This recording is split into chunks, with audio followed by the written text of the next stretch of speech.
David Gardner is a founder of the Motley Fool. He is the chief rule breaker of the Motley Fool. His final stock market investing book is Rule Breaker Investing: How to Pick the Best Stocks of the Future and Build Lasting Wealth. Welcome to the show, David. Thank you, George. A delight. Excited to have you on. Tell us about your personal life, some more about your work, and what motivated you to put pen to paper. Well, my personal life began in Washington, D.C., where I was born, and that was in 1966. 59 years later, I'm still here. My kids are fourth generation Washington, D.C., but we've been private sector all the way. There is no political blood running through the Gardner family that we can detect, but we do love business. And the reason I love business more than politics is because every day businesses are not serving one half of the country and not the other. And every day we're trying, as fellow business people, George, you know this as well as I do, we're trying to come up with a product or service that people would value enough, ideally to pay us above our costs. And if they do that, then we actually can save money and build a business over time. And the story of America, to me, is a story of enterprise. And I realize capitalism can lead to some bad things too, but for the most part, pinch yourself, fellow listener, that we are able to take so many good things for granted today, even in a torn up world. So I don't know that I've ever introduced myself that way. I didn't even talk about the Motley Fool, but I'm more than happy to talk more about it. But I love investing, and I really believe that investing is not much more difficult, George, than taking part ownership in companies that you and I believe are taking us into a better future. And that's really guided me throughout 30 plus years of picking stocks for the Motley Fool to beat the market averages, which is also a huge motivator for me and lots of fellow fools. I appreciate all that. So, final book? Final stock market book. Okay.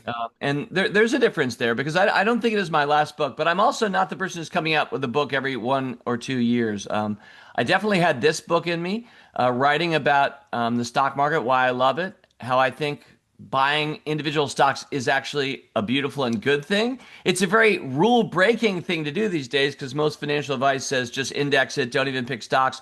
You'll never beat the market, those kinds of things. But for me, I've always disagreed.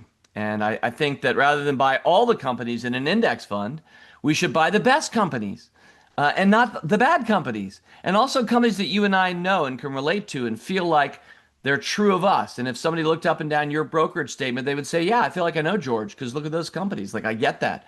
But so many fellow Americans are kind of not in step with that. Either they're just indexing or somebody else is picking their investments for them and they're like, I don't even know what's going on. I give it to my money guy. So I think for me, George, that's my stock market book. But investing is a more beautiful word and a deeper word than just stock market. So I think I have at least one more investing book in me.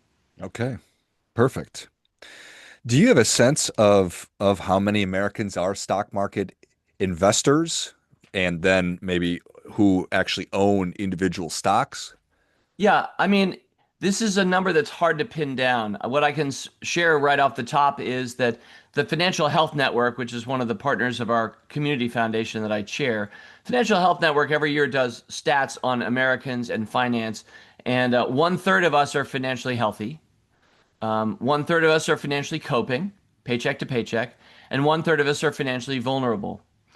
And so those are just broad brush numbers. Now, it's going to be that financially healthy group, and my company, The Motley Fool, over indexes there. The reason people sign up for our services and subscribe from one year to the next is they would like to know what is the stock to pick? What's the next stock? You have to have savings in place. You have to have money in order to ask that question. So I would say within that group, we are highly over indexed at the Motley Fool to people who are self starters, who believe they can do it themselves, who've been successful in small business or as entrepreneurs. They love it. And that's probably still a minority of, even that 1/3.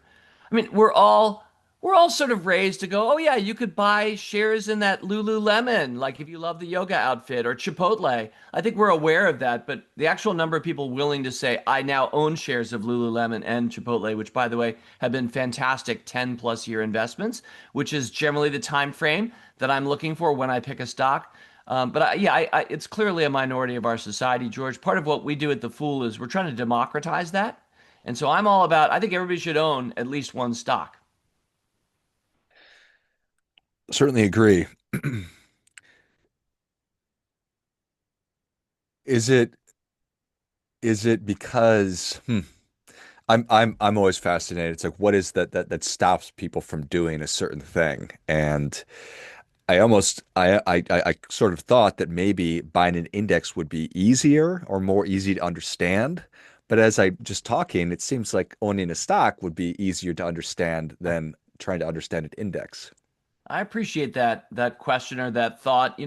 I will say that first of all, the Motley Fool from our first book, The Motley Fool Investment Guide in 1996, we talked about how much we love index funds, and we really do. We really do love index funds. For many Americans, it's such a better answer than what went before, as you well know.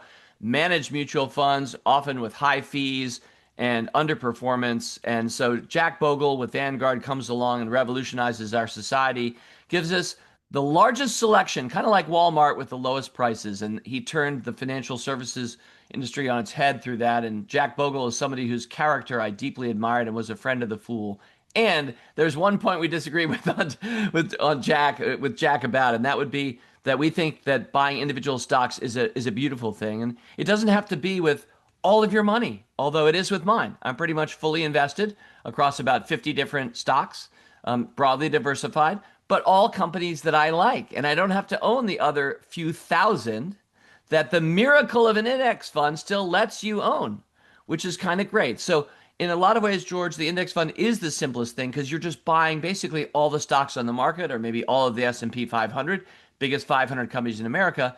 But then again, as you point out, you're kind of disconnected. You're really not. I mean, you're riding the overall market wave, which good news goes up 9, 10% annualized, including every crash and every bad moment in history, 9 to 10%.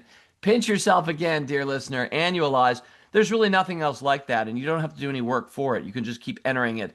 But I mean, with one life to live, my dream is to outperform that market, and I've done that. And I've done that and I write about it in Rule Breaker Investing. That's the point of my book. And I've led many people in that direction. And often it's not much more than follow your heart.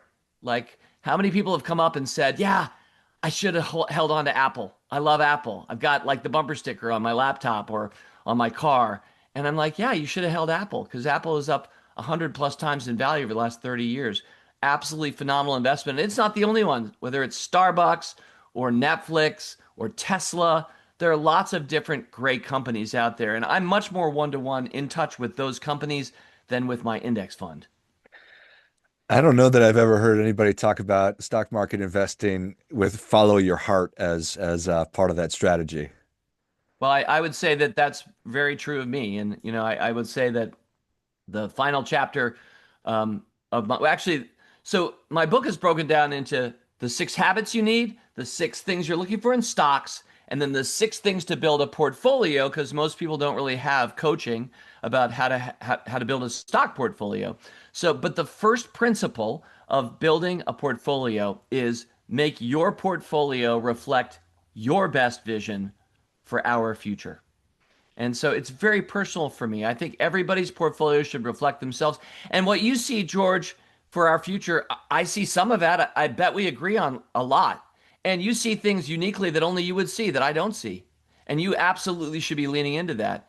And not only that, but you will do better. Like flat out mathematically, you will make more money if you're invested with where your heart and your mind are than if you're not invested where your heart and your mind are. And because there's not that much education about the stock market or financial literacy in our society, although I think things are getting better, but there's still not a standardized curriculum out there.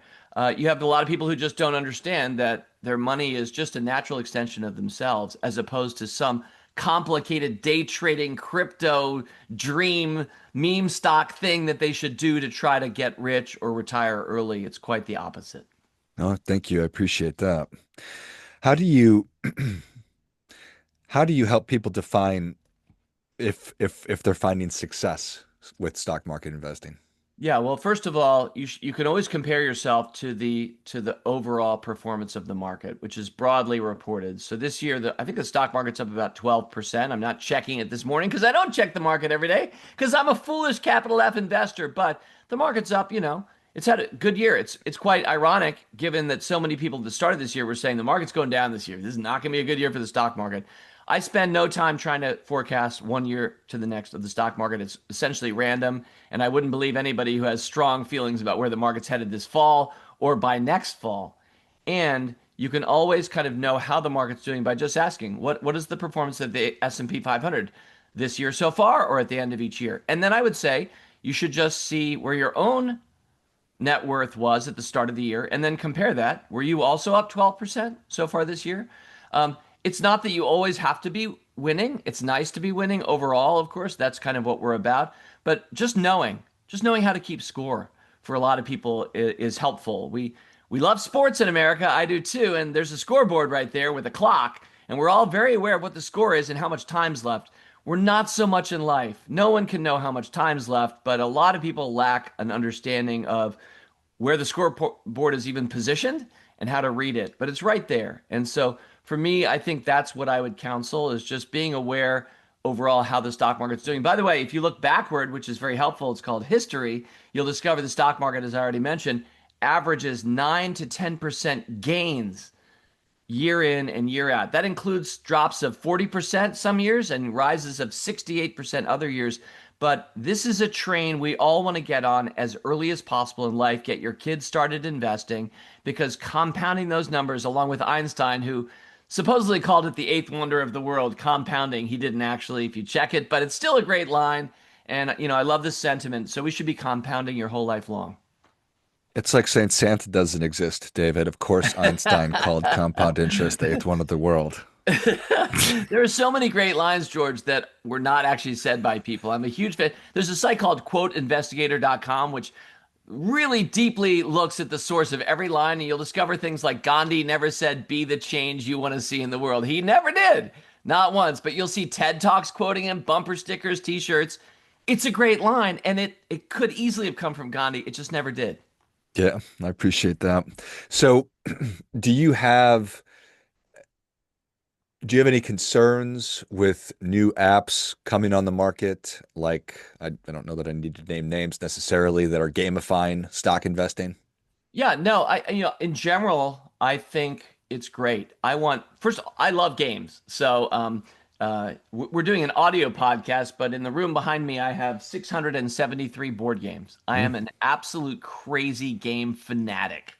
And to me, a game is a beautiful thing, not a frivolous thing or a waste of time. Of course, there are frivolous bad games, but I love the beauty of strategy and making choices and simulating in an hour and a half decisions that you're making there that you learn from that you can use in your life outside of gaming. So for me, gaming, obviously, highly biased here is a beautiful word. So if you say someone's gamifying investing, I'm like, that could be so great. I mean, Duolingo is gamifying language, and that's, by the way, one of the better rule breaker stocks of the last 10 years or so. Conforms to a lot of what I'm looking for when we talk about winning stocks. But anyway, Duolingo's gamified language to great ends. So for Robinhood or other, that's a brokerage firm, but for other players to be gamifying something, I think is actually great. And I would like more gamification, if anything. With that said, if we're talking about the downside, like, hey, if you buy this stock in the next 10 minutes, you'll get an extra share. And I'm making that up. Or unlock an avatar. I make jokes about this in my book, Rule Breaker Investing, which, by the way, is full of jokes because I want it to be a fun, rip-roaring, fast read. And if I'm a fool, which I am, it better be amusing. So I definitely make jokes about unlocking the clown avatar, by buying the stock so you can, look awesome on your app. I obviously don't think that's a great choice in life, but so I hope I've spoken out effectively both sides of my mouth on this one. I think it can be beautiful, and obviously we need to take it in the right perspective. So I probably should have started with this question. You've got 638 board games. Is that what you said? Yes, sir. I have them in a Nice. spreadsheet. That's how I know how many. Okay. All right. And obviously, when you play these games, it's important to play by the rules. So with investing, you're saying no. I really appreciate that, George. And, obviously, part of what I love about your podcast is your brevity. And I think that's what we all appreciate. So, I mean, we could throw this down for 90 minutes and have a deep, wonderful conversation back and forth because I love that question. But keeping it quick here, I love rules, first of all. Obviously, that's what makes up games and large parts of our lives. And I think rules are really valuable. That double yellow line that runs down the highway enables us safely to pass each other at speed and cross the country every day. And that's a rule. And that's really important. If you took those out, it wouldn't be as safe out there. So, with that said, knowing which rules, though, to break when is one of the masterclass approaches to life. And at least for the stock market, I've seen any number of rules that others have been taught, some of which I agree with, but the ones I don't, wow, that's where a lot of value can be created, especially if you see rules you can break and you're an entrepreneur and you create a for-profit answer to the world's question about that rule. So a quick example for me would be one of the dominant rules of our society in finance is you shouldn't buy individual stocks. I mean, how many people are saying that constantly all the time? I sound like a crazy man that I'm counseling people to buy directly shares of a great company like Intuitive Surgical, which is bringing robotic surgery where the human hand used to be not quite as awesome, not as minimally invasive, and this is a revolution in the surgery room. So that's a great example of a rule-breaking company. But I buy those shares directly. So, I am counseling people to buy direct ownership into companies. That is a rule I believe you should be breaking, that you should not do that. Everyone's saying you shouldn't. I think you should. I had a fun water cooler conversation the other day with somebody who said, here's a fun question, George, and everybody else out there. What is something you believe that most people don't believe? Full stop, rhetorical. That's just a beautiful question for anybody. But what I realized is my answer was the Motley Fool's answer. I believe the average person can buy stocks directly and outperform the broad market indices.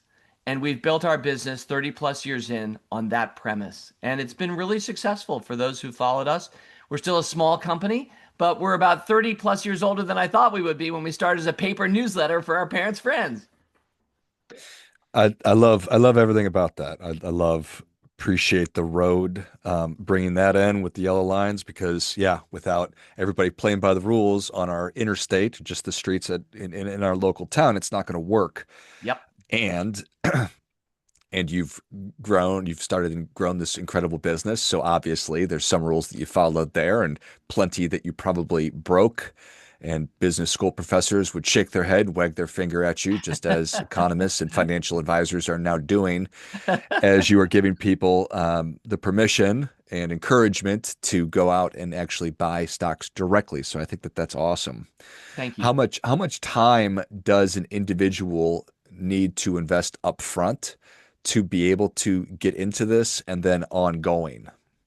Yeah. So, first of all, there are lots of ways to answer that question. And what I would say is choose your own adventure. Because if you've been listening to George and I over the last 15 minutes or so, you've learned that you could just buy index funds and the stock market rises 9 to 10% annualized. And for a lot of us, that may be all that you really want from this area of your life. You've got other things in your life that you want to do. And I would say, good on you. Go for it. Do those things. Now, if we start talking about, oh, but you'd actually like to lead a more remarkable life, maybe beat the stock market averages. And by the way, the very act of buying stocks directly has you paying more attention in our society to what's happening. If you're an entrepreneur, to seeing what works and what doesn't, whether it's Chipotle's new dish or Disney's daring move to buy Marvel back in the day, you're starting to care because you're invested and you're just noticing what other people aren't. And so then the question is, how much time do you want to spend doing that? And if you're somebody who is an enthusiast for life, deeply intellectually curious, probably a LifeBlood listener, I would say you should spend all your time doing that. You should spend a lot of time. If you're actually talking about the act of buying stocks or building your portfolio, preparing for that, I think I've written a book that you can read in a few hours, because one thing that my British editor, Craig said at the start before I wrote this last year, David, you know what people really like? And I said, Craig, what do people really like? He's like, they like short books. And I was like, I agree with you, Craig. I also like short books. Let's write a short book. So I believe that I hope I've written a generational book that people could pick up today or 10 years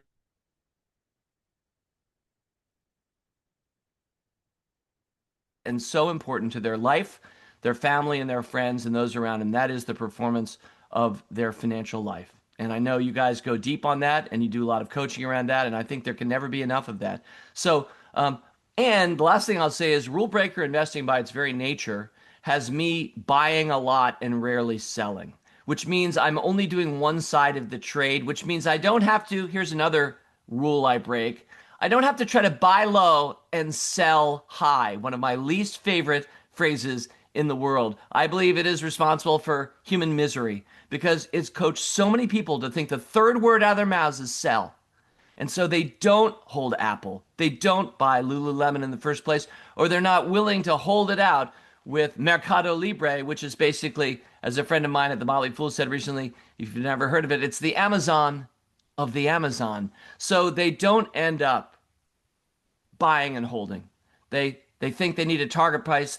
They need to have a sell discipline. They need to be ready to sell, and they churn their accounts and they try to jump out before the market crashes. And even if they're right, which would be pure luck basically, they rarely get back in at the right moment. Sometimes they just sit out and stay out. And so you have a world of people that didn't get on the train watching us blow by, looking through the glass windows at us, and all we're doing is, going toward a destination that we've chosen with cars on a train that we chose that have corporate brands that we admire.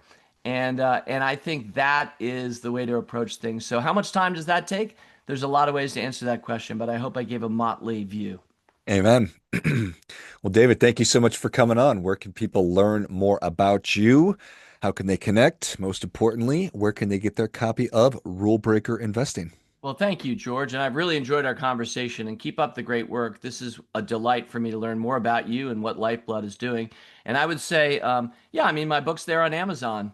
Help it toward the bestseller list. That'd make me really happy. That'd be totally awesome. This is my final stock market book. So it came out on September 16th, so just a couple weeks ago. It's doing very well. I'm excited by the reviews that I've read. And rulebreakerinvesting.com is the book's companion website. So if you'd like to see a little bit more about this before buying my book, I've got some videos. You'll see links to podcasts, etc. Of course, the Motley Fool is fool.com, the company I co-founded 34 years ago.